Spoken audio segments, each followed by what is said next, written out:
12वीं की परीक्षा देने वाले बिहार बोर्ड के छात्र छात्राओं का वेलकम है, स्वागत है। आज हम लोग बात करेंगे केमिस्ट्री में 500 मोस्ट इम्पॉर्टेंट क्वेश्चन की श्रृंखला में आगे बढ़ते हुए जो चैप्टर हम लोग ले रहे हैं आप वो 5वां नंबर चैप्टर मतलब कि स्क्रीन पर दिखाई दे रहा है। सरफेस केमिस्ट्री के कुछ सवाल लेकर के हम आपके बीच आए हैं, उन सवालों को देखें हम लोग। पहला सवाल है कि रासायनिक अधिशोषण में, पहला सवाल है कि केमिकल एडजॉर्प्शन में कितने लेयर्स होते हैं, रासायनिक अधिशोषण में कितनी परतें होती हैं। तो सबको पता है रासायनिक अधिशोषण में कितनी परतें होती हैं, तो एक परत होती है। क्यों होती है? इसलिए होती है कि रासायनिक अधिशोषण में जो स्ट्रॉन्ग बॉन्ड बनते हैं जिसके चलते आपका एक ही परत संभव हो पाता है। अगला सवाल है कि भौतिक अधिशोषण में लगभग ऊष्मा उत्सर्जित होती है, कितनी ऊष्मा उत्सर्जित होती है? तो भौतिक अधिशोषण मीन्स फिजियोजॉर्प्शन, फिजिकल एडजॉर्प्शन को फिजियोजॉर्प्शन भी बोलते हैं। तो उसमें कितनी परतें लगभग जो है कितनी ऊष्मा उत्सर्जित होती है? 20 से 40 जो है किलो जूल की ऊष्मा वहाँ से किलो जूल पर मोल की ऊष्मा जो है उत्सर्जित होती है। अगले सवाल की तरफ प्रोसीड करें। अगला सवाल है कि दूध किसका उदाहरण? तो दूध आप लोग जान रहे हैं कि मिल्क जो किसका उदाहरण है? पायस का उदाहरण है। पायस में क्या होता है? पायस में मतलब कि द्रव फैट जो है, लिक्विड फैट डिसॉल्व होता है, द्रव वसा किस में घुला रहता है? तो पानी में घुला रहता है, पानी में घुला रहता है। तो पानी हो गया आपका डिस्पर्शन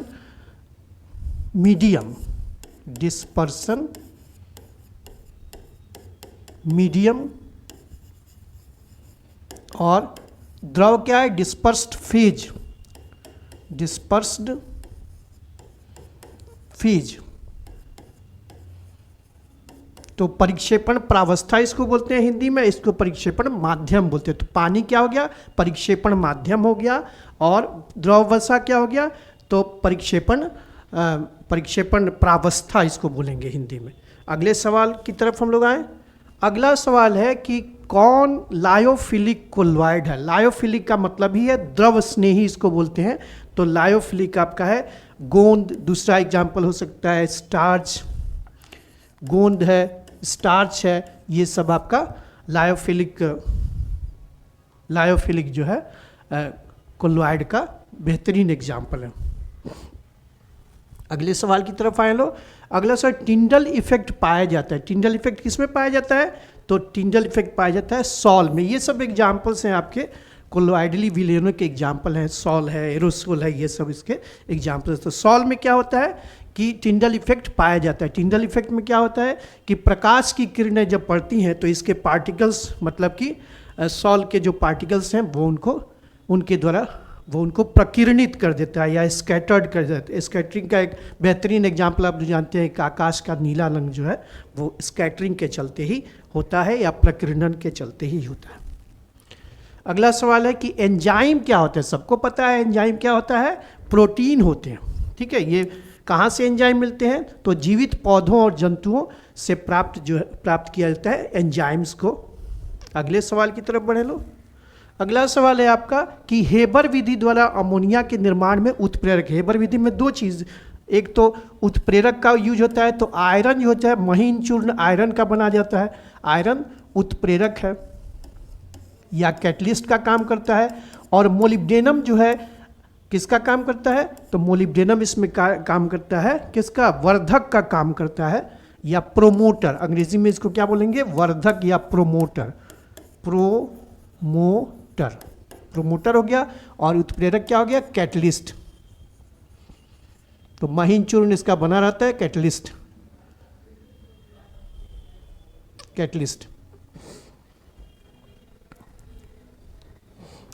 ठीक है। तो जवाब क्या आया कि मोलिब्डेनम आयरन जो है आपका, आयरन किस रूप में? तो आयरन है आपका, आयरन रहेगा कैटलिस्ट के रूप में और मोलिब्डेनम आपका वर्धक के रूप में या प्रोमोटर के रूप में। रासायनिक अधिशोषण अभिक्रिया होती है, क्या होती है? अनुत्क्रमणीय होती है। रासायनिक अधिशोषण क्या होता है, इसमें स्ट्रॉन्ग केमिकल बॉन्ड बन जाते हैं, तो इसके चलते उसको रिएक्शन को रिवर्स नहीं किया जा सकता है, बोथ डायरेक्शन में संभव नहीं है, तो इसीलिए ये प्रतिक्रिया कैसी होती है, अनुत्क्रमणीय होती है। जबकि फिजियोजॉर्प्शन क्या होता है आपका, फिजियोजॉर्प्शन होता है या भौतिक अधिशोषण, इसको बोलेंगे भौतिक अधिशोषण, अधिशोषण ये होता है उत्क्रमणीय अधिशोषण।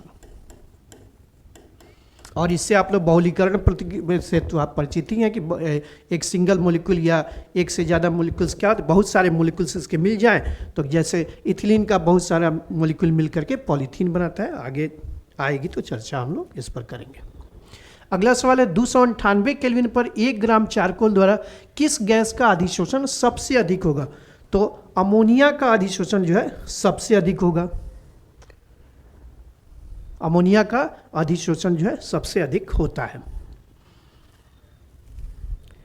कोलॉइडली विलयन का शोधन किस विधि से किया जाता है? तो कोलॉइडली विलयन का शोधन किया जाता है डायलिसिस विधि से। डायलिसिस विधि में क्या करते हैं, चमड़े का एक परत रहेगा, उससे हम लोग क्या करेंगे, अशुद्धियों को उससे बाहर निकाल लेंगे। कोलॉइडली विलयन का शोधन इस विधि से करते हैं।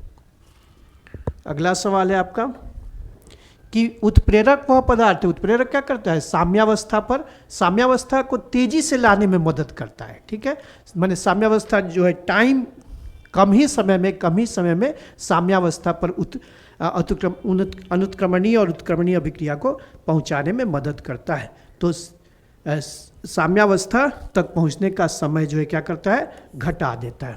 यही काम है उत्प्रेरक का। अगला सवाल है हम लोग का कि स्टार्च के जल अपघटन में प्रयुक्त एंजाइम है। तो स्टार्च का जल अपघटन कौन करता है, डायस्टेज करता है। डायस्टेज क्या करता है, स्टार्च को बदल देता है, स्टार्च को बदल देता है। डायस्टेज किस में, माल्टोज में, डायस्टेज बदल देता है माल्टोज में। ठीक है, अगले सवाल की तरफ बढ़े लोग। अगला सवाल देखें क्या है। अगला सवाल है कौन सा अधिशोषण जो है बहुआण्विक परत बनाता है? तो हम लोग शुरू में ही देखें कि फिजियोजॉर्प्शन यदि है, मतलब कि फिजिकल एडजॉर्प्शन यदि हो रहा है तो मल्टी लेयर संभव है, वीक वंडर वाल्स फोर्सेस बनते हैं, तो वहाँ पर आपका भौतिक अधिशोषण में ही मल्टी मोलिकुलर लेयर बनता है। जबकि मोनोमोलिकुलर लेयर या एक लेयर बनता है, वो रासायनिक अधिशोषण में केमिकल एडजॉर्प्शन में पड़ता है। कोहरा किस प्रकार का कोलॉइड है? तो कोहरा आपको पता है क्या है कि द्रव पार्टिकल, मतलब कि प्रावस्था क्या रहेगा, परिक्षेप,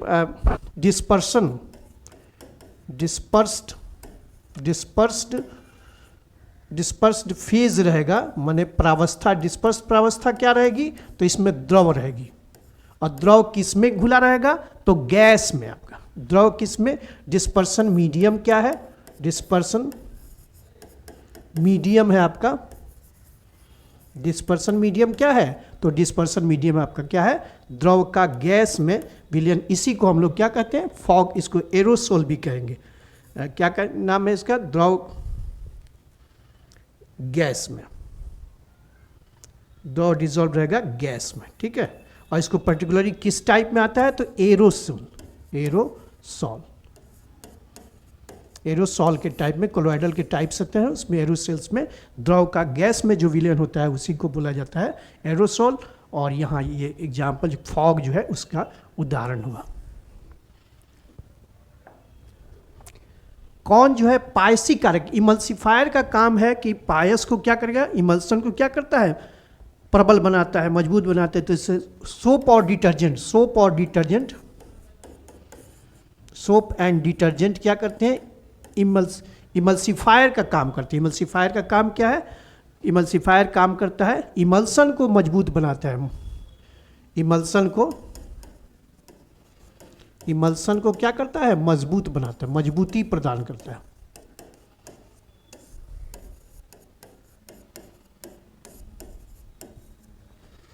अगला सवाल है अपना कि log x/m बनाम log p का ग्राफ होता है। तो फ्रेंडलिच आइसोथर्म में आपको मिला है, ये क्या है, x/m इज इक्वल टू होता है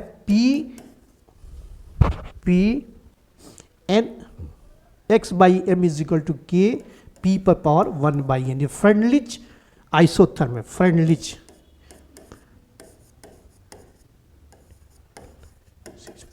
आइसोथर्म है, आइसोथर्म, ठीक है। फ्रेंडलिच का इक्वेशन है ये। तो क्या करेंगे, x बाई एम का मतलब है कि x कितनी मात्रा जो है घुली है, किसी गैस की कितनी मात्रा घुली है दिए हुए इकाई द्रव्यमान में, कितनी गैस की कितनी मात्रा घुली है x से दिखा रहे हैं, और m से दिखा रहे हैं कि इकाई द्रव्यमान में, मतलब डिस्पर्सन मीडियम की इकाई द्रव्यमान में किसी गैस की कितनी मात्रा अधिशोषित है या एड्जॉर्ब है, इसी को हम x बाई एम से दिखा रहे हैं। तो यहाँ क्या कहा जाए, दोनों तरफ आप क्या लॉग ले लें, तो लॉग ले लेंगे, तो लॉग x बाई एम, और ये हो गया बराबर आपका log k plus 1 by n log p। तो यही लॉग p और लॉग x बाई m के बीच का जो कर्व है का ढलान स्लोप पूछा जा रहा है, तो ये इक्वेशन आपका आ जा रहा है y is equal to m x plus c plus m x, ठीक है। किसके बीच ग्राफ है, तो लॉग p के बीच ग्राफ है, और log x by m, y axis पर लॉग x बाई एम है, और x एक्सिस पर आपका लॉग p है।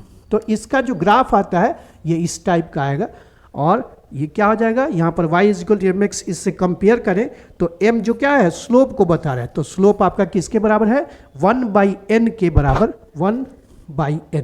तो ये आपका जवाब आ रहा है। अगले सवाल की तरफ बढ़े लो। अगला सवाल है कि रासायनिक अधिशोषण की दर दाब बढ़ने पर क्या होती है, दाब बढ़ने पर बढ़ती है, ठीक है। 1 एटमॉस्फेयर दाब पर अधिकतम होती है, दाब बढ़ने पर बढ़ती है। रासायनिक अधिशोषण की दर जो है दाब बढ़ने पर बढ़ती है। अगला सवाल है, हाँ, सरफेस केमिस्ट्री के ये कुछ सवाल थे, अगले चैप्टर्स के लिए भी हम लोग बात करेंगे।